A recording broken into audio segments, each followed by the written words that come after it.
ఈ హోటల్ని రాంబాబు ఇడ్లీ హోటల్ అనడం కంటే, రూపాయి ఇడ్లీ హోటల్ అనడం కంటే కూడా మన ఏఎస్ఎఫ్ బాబాయ్, ఆల్ సబ్జెక్ట్స్ ఫెయిల్ బాబాయ్ ఇడ్లీ హోటల్ అనడం అయితే చాలా ఉత్తమం. ఇక్కడ ఇడ్లీ, బజ్జీ, పూరి అన్నీ దొరుకుతాయి. కానీ మీరు లేట్గా వెళ్తే బజ్జీ తప్ప ఇంకేం దొరకదు. ఏదైనా ప్లేట్ 10 రూపాయలు మాత్రమే.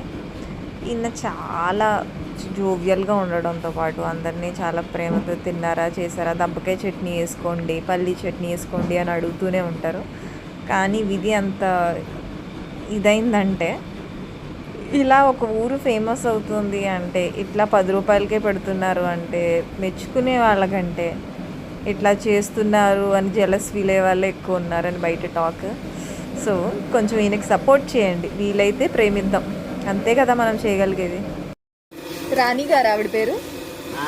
పేరైతే రత్నలక్ష్మమ్మ. రాణి అంటేనే ఆవిడ అందరికీ తెలుసు. ఓకే, వాళ్ళ ఇంట్లో కూడా తెలియదు.